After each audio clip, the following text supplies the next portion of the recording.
আসসালামু আলাইকুম। ওয়ালাইকুম আসসালাম। নতুন সরকারের কাছে আপনার কি প্রত্যাশা? নতুন সরকারের কাছে প্রত্যাশা দেশটাকে যেভাবে যে বিশৃঙ্খলার মধ্যে ছিল ৫ই আগস্টের পর থেকে আমরা চাই সারা বাংলাদেশটায় শান্তিপূর্ণভাবে শান্তিতে বজায় থাকুক আর কি। সবাই সুস্থভাবে বাংলাদেশে স্বাধীনভাবে জীবনযাপন করতে পারি, আইন শৃঙ্খলার উন্নতি এবং সব কিছুরই দ্রব্যমূল্য নিয়ন্ত্রণ সহ সাধারণ মানুষের জীবনযাত্রার মান উন্নত হোক।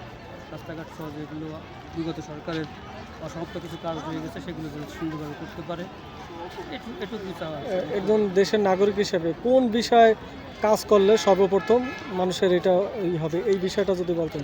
এখন আইন শৃঙ্খলাটা বেশি দরকার। আমাদের দেশের মানুষের যে জননিরাপত্তাহীনতা বর্তমানে ভুগতেছে বিগত 5ই আগস্টের পর থেকে, সেটাকে অন্তত পক্ষে একটা স্থিতিশীল পরিবেশের মধ্যে আনা উচিত। উন্নয়নের দিক থেকে উন্নয়নের দিক থেকে তো মোটামুটি ধারাবাহিকভাবে যদি বলা যায় বিগত সরকারের যে কাজগুলো আছে বা চলমান আছে সেই কাজগুলো যদি সঠিকভাবে পরিচালনা করে জায়গায় নিতে পারে এবং নতুন নতুন আরও কিছু যদি দীর্ঘমেয়াদী কোনো পরিকল্পনা থাকে সরকারের, সেগুলো যদি ভালো কিছু করতে পারে সেটা অবশ্যই প্রত্যাশা করি।